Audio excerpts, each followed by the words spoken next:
Hello patrons, I'm so glad to be here with you today. I am Tiffany and I'm in my favorite reading corner. It's turning out to be a beautiful Saturday and the smell of spring is in the air. So that means spring break is right around the corner. So you may find yourself with a little extra time to fit in some great reads that have been gracing the shelves lately and some that are popping up soon.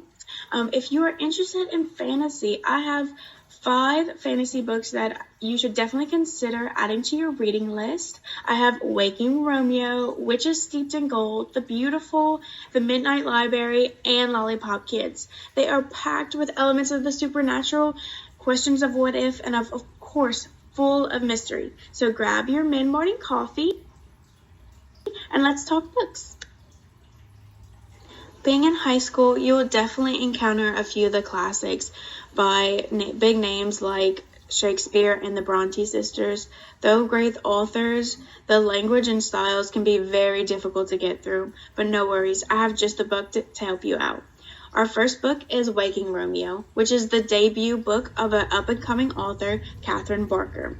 She grew up as a child of 2 English teachers, so of course she was expected to read great classics like Romeo and Juliet and Wuthering Heights, which she loved, but noticed negative aspects of relationships within these works.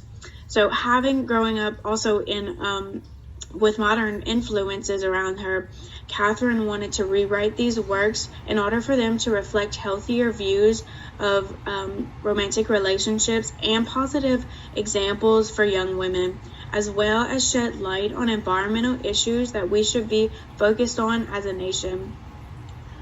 Waking Romeo follows the journey of 2 familiar characters, Romeo and Juliet, but instead of Italy, it takes place in a dystopian London in the year 2083.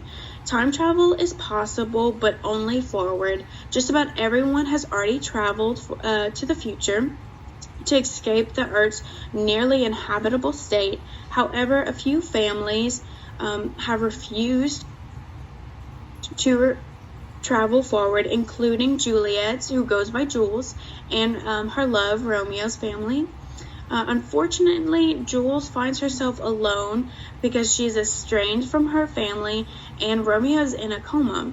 So this makes things look very grim for our young heroine until she meets Alice, a boy who has done the impossible and travels to the future and back to the past, and he may be the only person that can help Jules wake Romeo. This book can help you on to have a new perspective on the classics that you're reading in your English class and offer up great topics of discussion. Here is the beautiful cover, and you can find it at our library. Thank you. Okay, so you may want to stay away from anything school related, I get it. What about this?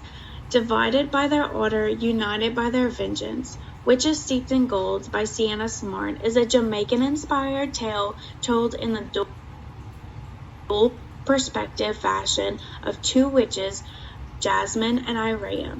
Jasmine, a royal who is defiant of her mother's deadly traditional customs, and Irea, a member of a family who is dethroned by Jasmine's family, has been behind bars her entire life, but her freedom is near.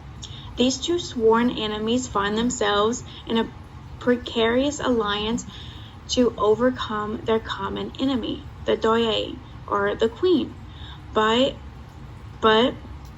the journey ahead of them will be a bloody and magical game of cat and mouse.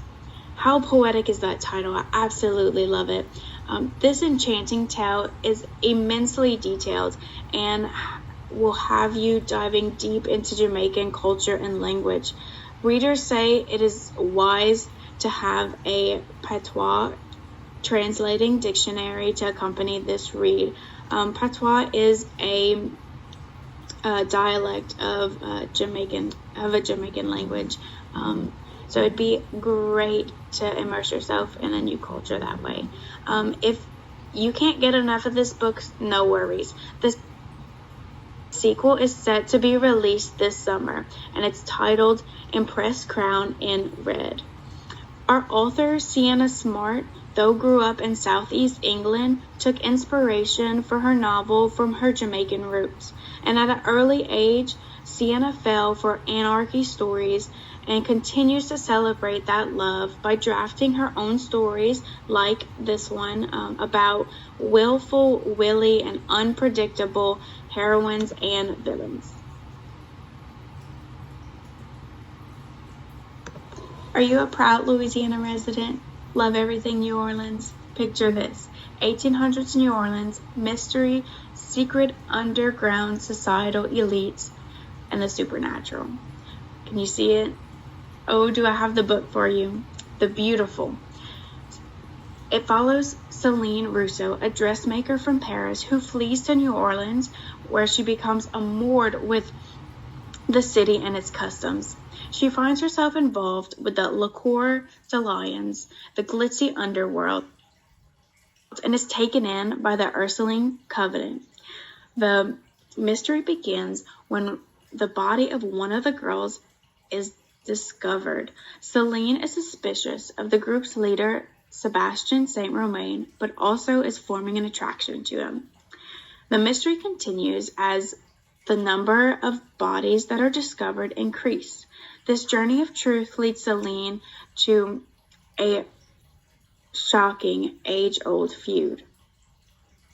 If the vampire aspect of this book puts you off, don't walk away just yet.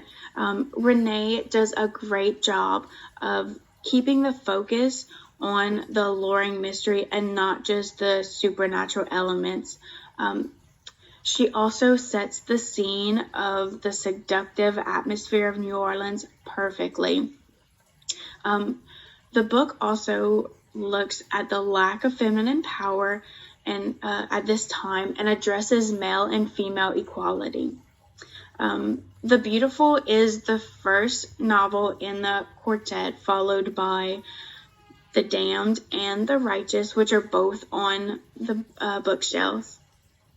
Our author, Renee Ahid, spent her first few years of life in South Korea, but then moved to North Carolina, where she graduated from the University of North Carolina at Chapel Hill. She currently lives in Charlotte, and she is a #1 New York Times bestselling author of her other novels, The Wrath and the Dawn and The Rose and the Dagger. So be sure to check her out. Imagine being able to see how things would be if you had made other choices. Would you have done anything different if you had the chance to undo your regrets?